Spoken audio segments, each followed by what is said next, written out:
Yo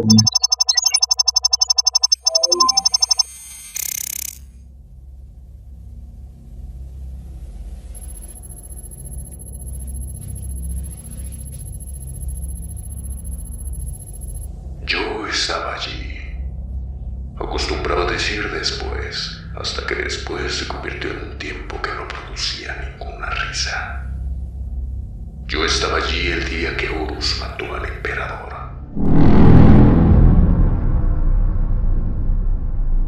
Capítulo 1. Sangre derramada por un malentendido. La muerte del emperador.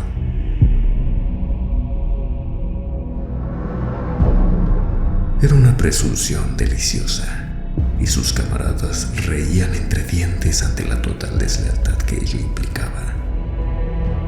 La historia era buena, y era Thorgadon quien por lo general se encargaba de engatusarlo para que la contara. Pues Thorgadon era un bromista, un hombre de risa contundente y jugarretas estúpidas.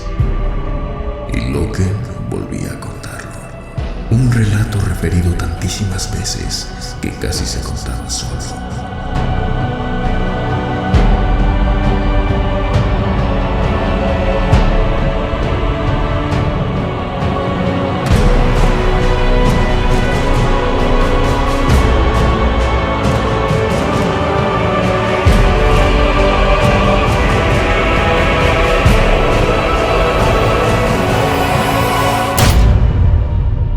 Horus, señor de la guerra.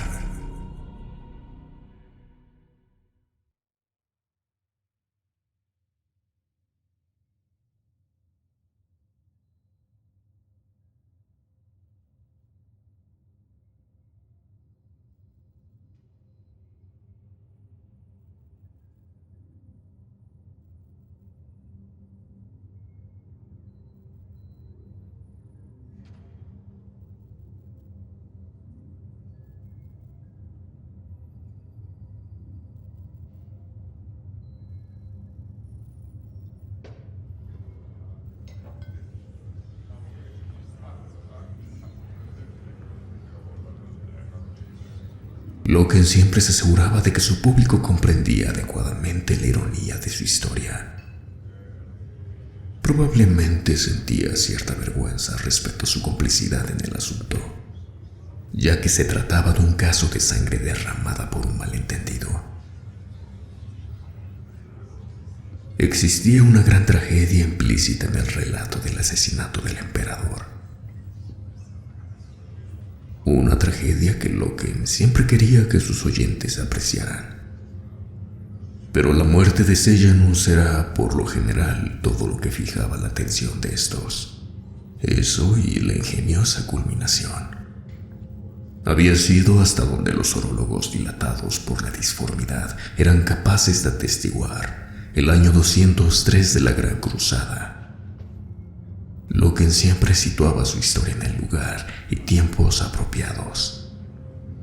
El comandante llevaba aproximadamente un año como señor de la guerra, desde la triunfal conclusión de la campaña de Ulranor, y estaba ansioso por confirmar su recién adquirida posición, en especial a los ojos de sus hermanos. Señor de la guerra, vaya título. El traje era nuevo todavía, resultaba artificial. No se había acostumbrado a él. Era un tiempo extraño para estar lejos entre las estrellas. Llevaban 2 siglos haciendo aquello, pero en esos momentos daba la sensación de ser algo ajeno. Era un principio de cosas y también un final. Las naves de la 63ª expedición dieron con el Imperio por casualidad. Una repentina tormenta etérea que más tarde Malgurst declaró providencial, obligó a una alteración del rumbo y los transportó a las fronteras de un sistema compuesto por 9 mundos. 9 mundos que describían círculos alrededor de un sol amarillo. Al detectar la multitud de amenazantes naves de guerra estacionadas en los bordes exteriores del sistema, el emperador exigió en primer lugar saber su ocupación y orden del día. A continuación, corrigió concienzudamente lo que consideró como errores variopintos de su respuesta. Acto seguido exigió lealtad. Era, explicó, el emperador de la humanidad y había guiado estoicamente a su gente a través de la espantosa época de las tormentas de disformidad durante la era de los conflictos, manteniendo con firmeza el gobierno y la ley del hombre. Era lo que se esperaba de él, declaró. Había mantenido la llama de la cultura humana encendida durante el penoso aislamiento de la vieja noche.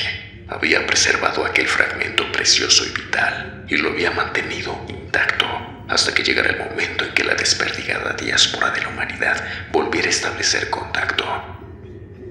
Le alegraba que tal momento fuera inminente ya. Su alma daba brincos al ver cómo las naves huérfanas regresaban al corazón del imperio.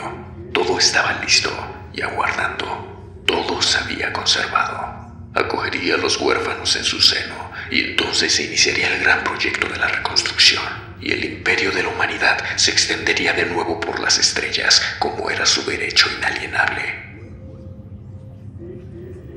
En cuanto le demostraran la lealtad debida como emperador de la humanidad.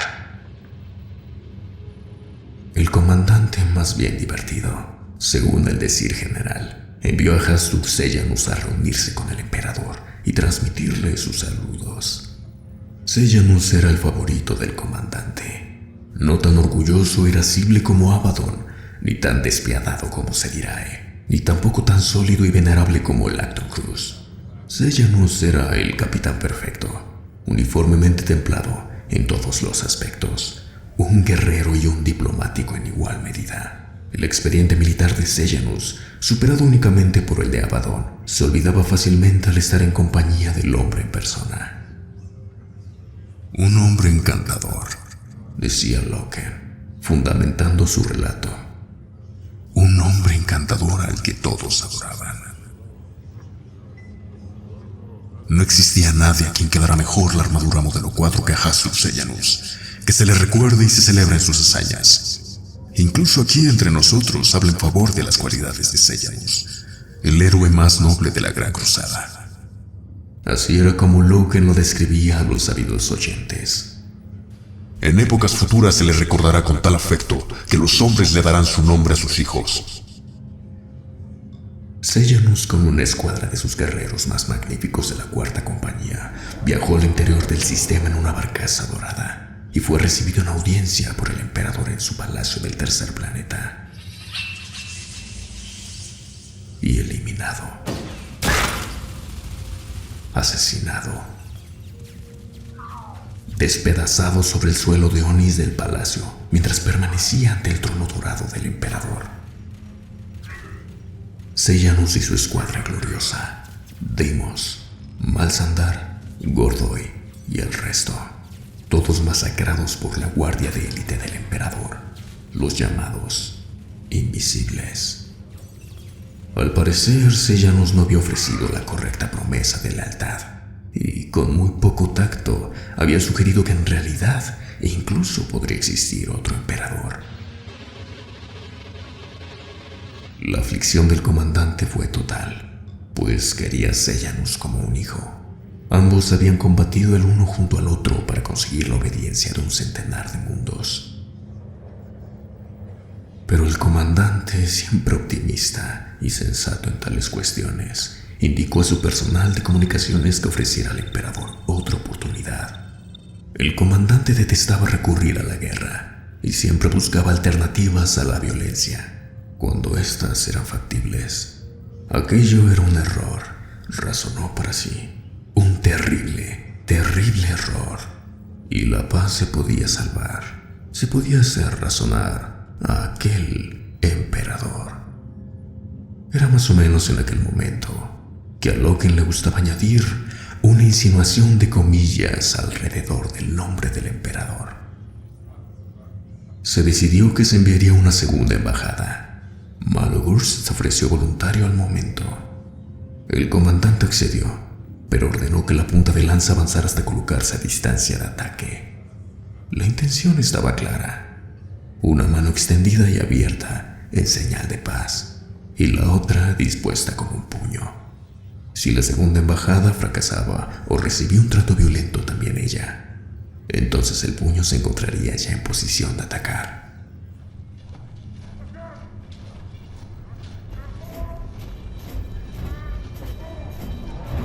Aquel día sombrío, explicó Locke. El honor de estar en la punta de lanza había recaído, mediante el acostumbrado sistema de echarlo a suertes, en las fuerzas de Abaddon, Torgadon, pequeño Orusaximan y el mismo Locke.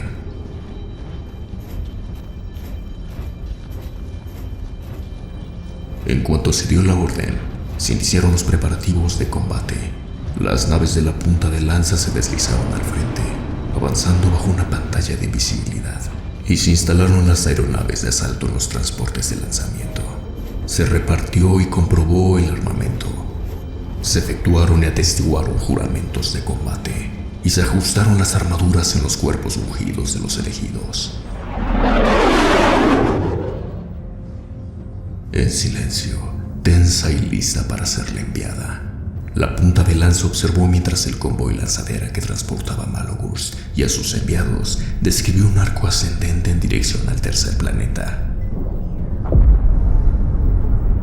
Las baterías de la superficie los hicieron añicos en el cielo, mientras los montones de desechos en llamas de la flotilla de Malogurst desaparecían en el interior de la atmósfera.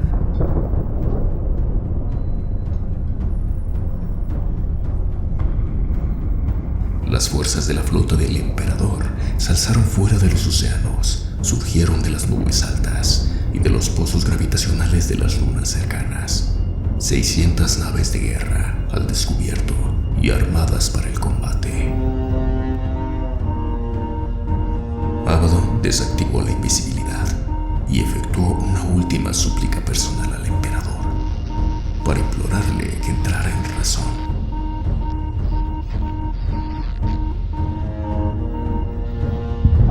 Las naves de guerra empezaron a disparar sobre la punta de lanza de Abaddon.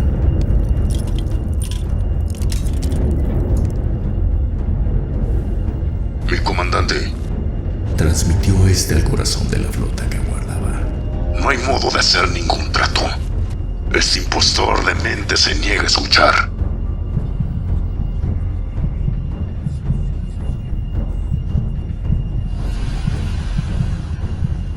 Y el comandante respondió: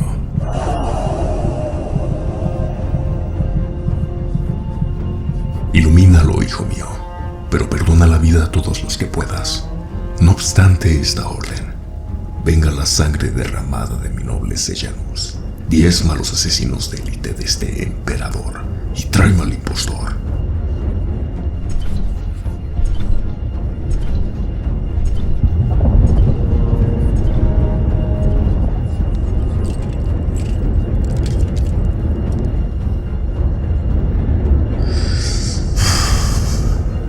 Y de ese modo, suspiraba entonces Locke, hicimos la guerra a nuestros hermanos, que estaban tan sumidos en la ignorancia.